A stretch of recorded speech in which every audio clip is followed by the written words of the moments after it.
This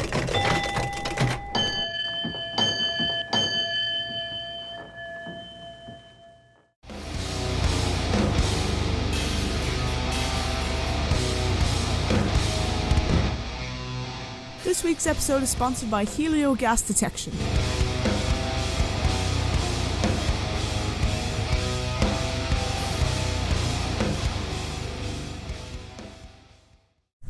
Hey everyone, this is Letty for the Smashed and Skull Sessions. I'm joined by Sammy from Goatwhore. How are you doing? I'm doing fantastic. Awesome. You had a bit of trouble getting over, but you made it. Yeah, exactly. You know, just pain in the ass holiday traffic and, you know, a weird spot the club's in, but whatever. You know, all good. Exactly. Rock and roll, you made it. Yeah, exactly. So, welcome to the podcast. You guys, last time you were over was February last year. You know, good to be back. Oh, absolutely. I love it here. Ireland's always a good time. Did you get time to get some pints in, some Guinness in? I always had time for that kind of stuff. Yeah. Nice. It mustn't be easy traveling when it's holiday season back home, but... Yeah, it's just a pain in the ass because everybody's trying to travel at the same time, and it's just... It is what it is. I've dealt with worse, let's put it that way. Exactly. So, to our listeners who maybe haven't heard of you guys before, could you introduce yourself and your role in the band? My name is Sammy Duet, and I play guitar in a band called Goatwhore. Savage name. We'll get to the name later. Right on. So, tonight is the last night of tour of the Turn Troubled Tables tour. How was it been with I Hate God? It's been great. You know, I mean, we've been friends with I Hate God for a long time, you know. Basically, they're basically our neighbors, you know what I'm saying? So it's you know, you get us together, it's not like an awkward situation where you're touring with a band you've never met before, and sometimes, you know, certain band members don't really gel with other band members from other bands, but we're just like all really old friends, so it's nothing but fun, you know. Plenty of laughs, I'd say. Oh, it never ends. It never ends. Do you have any favorite memories from the tour so far? Because tonight's the last night. Oh man, there's too many to actually pinpoint, you know, at this point right now, you know, because everybody's just kind of tired right now, and it's all going to sink in when we get home and get some proper rest and be like, oh, remember that time that happened and this person did that? Yeah. I've been following the pictures on Instagram, and I'm like, cannot wait for the 21st. Cannot wait. Hell yeah, here we are. We are ready to rock. So you guys released your album, Angels Hung from the Arches of Heaven. How was the recording process for it? Because it was in 2022. Yeah, the recording went fantastic because we recorded it in Vocalist, Louisiana, which is probably about an hour outside of New Orleans. And it's like this legendary studio. And we've been trying to get into that studio, but it never really worked out.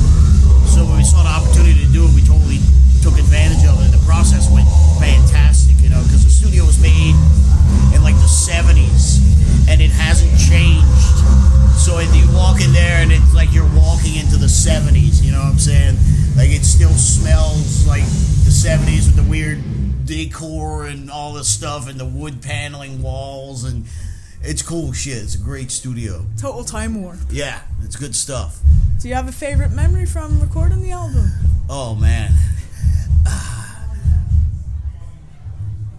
Not really a whole lot, because it was mainly just working a lot, you know what I'm saying? It wasn't like a whole lot of downtime of just kind of having fun or whatever. It was more like when I get in the studio, I just go into this zone to where I have to be like, have to be on top of my shit and just perform the best that I can, you know? So as far as the favorite memories, oh man, I'm sure that there was this little shack that we were living in, because the studio's in the middle of nowhere. And they have this old house that the band stay in. So basically you have to walk through the woods in the middle of Bogalusa, Louisiana to get to this creepy ass old Evil Dead looking house. So I think my fondest memory was like the first time walking up to the house, because we had gotten to the studio, and we loaded in all the gear, and we immediately started getting to work. So by the time I hadn't seen the house yet, it was like dark. It was like pitch black out there, and walking up to the house and just being like, I don't know what's gonna happen when I open the door to this house. This might be really bad, but it was awesome. It's this creepy little house in the middle of the woods that you had to live in while you're recording at the studio. I say you're expecting some dead ice to pop up from out there. Yeah, you know, Jason might come out with a machete or something. Who knows? But yeah. Awesome. It sounds like a nice little shack, like. What's that? It sounds like a nice little shack. Yeah. Nice. And how did you come up with the album title? It's very interesting. That would be a big question for our singer Ben. I think it was an idea that he's been kicking around for a while, but he finally got it to where he wanted it. But I mean, it's pretty self-explanatory, you know. I mean, angels hung from the arches of heaven. It's not exactly the most Christian thing ever, you know. I love it. If you could collaborate with any musician, dead or alive, who would it be? Oh man, that is a great question. Dead or alive? So dead or alive, anyone. I would love to collaborate with Tom G. Warrior from Triptychon, Celtic Frost fame. I would love to collaborate with him. I mean, there's so many, but I think he would probably be at the top of the list as far as doing a project together with a fellow musician would be with him all day, I think. I think some interesting ideas will come out of that, like. Oh yeah, I think, because I'm really good friends with him, so, but, you know, we've never really talked about, we talked about possibly having him play on Angels Hung for the Arches of Heaven, actually maybe doing a guitar solo or do some vocals, but it didn't work out. Hopefully it'll work out soon. Yeah. Keep the fingers crossed. I have to ask. Yeah, and another musician I'd like to collaborate with would be just a female musician from the United States called Chelsea Wolfe. Yes. And I would love to do something with her. I've seen some of her work, like absolutely amazing. Yeah, she's great. She's very talented. Oh yes, great creepy. You know, she gets a creepy factor going real good, which is I'm totally into. Yeah, I had some of her. I had YouTube on autoplay one of the days, and her stuff came up, and I was like, oh my god, who is this? I saw Chelsea Wolfe. I was like, I've seen her in Revolver articles. Like, she's amazing. Yeah, she's great. 100% Chelsea for listening. Like, come on, collaborate. Yeah, please. I have to ask, Goatwhore, absolutely eye-catching name. How did you come up with the name? Is there? Well, there's a couple of factors in that scenario. We were kicking around the name for a while because we came across this ritual from a magician that he would make these men basically have an orgy with the host, which was a female, would be considered the altar. So all these men would have sex with her, like a sex magic kind of thing, and at the end of the ritual, the climax of the ritual, she would have sex with a goat. So that would technically call her a goat whore. So we were kicking the name around like that for a while, and a friend of ours, we were hanging out at a strip club one night, and one of the strippers came up and wanted to make some money, you know, by shaking her butt around, and she had a really long face. She had her hair in like ponytails, and she resembled a goat. And my friend that was with us was just like, "Get away from us, you fucking goat whore!" And I was like, "That's the name of the band. That's the final nail in the coffin. That's what we're calling it." Absolutely dope. Because I've been telling my mom, I'm like, oh, I'm gonna go see I Hate God, and she doesn't like swearing, so I say Goat, WHORE, Yeah. or just call you the Goat Band. Yeah, right. Or the goat prostitute. That works too. The Goat Prostitute. I'll say that when she's picking me up. Like, the Goat Prostitutes were great. There you go. You guys have been active since 1997. Yeah. That is 27 years.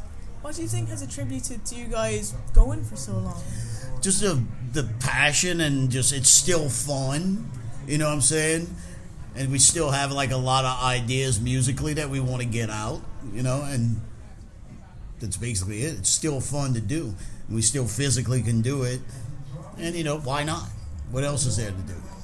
You're doing your passion, traveling all around the world, Exactly. sharing your music. Yeah, as long as there's still people that listen to our music, there's no reason why we should quit, you know? Exactly. Do you have any favorite album releases of 2024 or any that you're looking forward to in 2025? You know, I don't really keep up with that kind of stuff much, you know? That's fair. I mean, as far as an album that I've heard that came out in 2024, off the top of my head, I can't even name one. And as far as something coming out in 2025,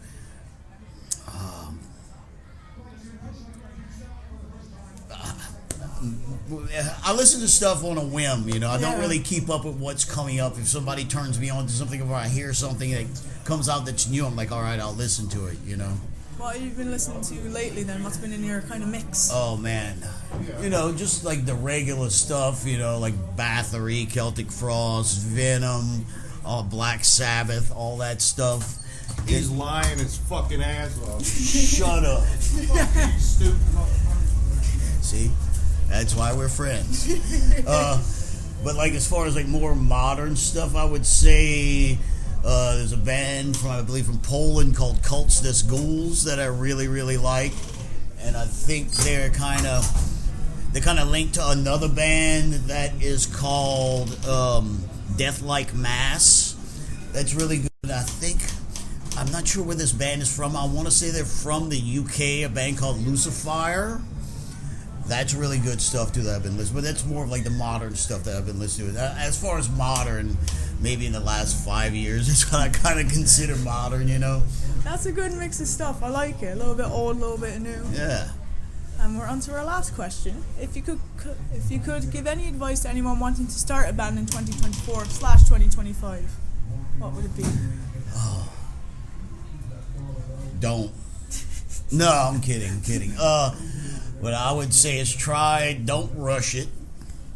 Try to find your own sound and just roll with that. And try to become, find your own musical personality. Rather than, I know when you're younger and you start a band and you kind of want to hurry up and get shit done. And, especially nowadays, there's so many bands that sound alike. And there's so much stuff that's just kind of just recycled. I would say melds in together. Exactly. Do something that'll make you stand out from the crowd. That's what I would suggest. I think that's what's attributed to Sleep Token, like coming up from out of nowhere. Because I've heard people describe it as like R&B with metal, and it's like people want to hear cool stuff. Right. Absolutely. 100%. That's some sound advice. Thank you so much for taking the time out your evening to talk with me. Absolutely. Thank you for having me. No worries. And Angels Hung from the Arches of Heaven is out now. Yes, it is. Go pick it up if you haven't heard it.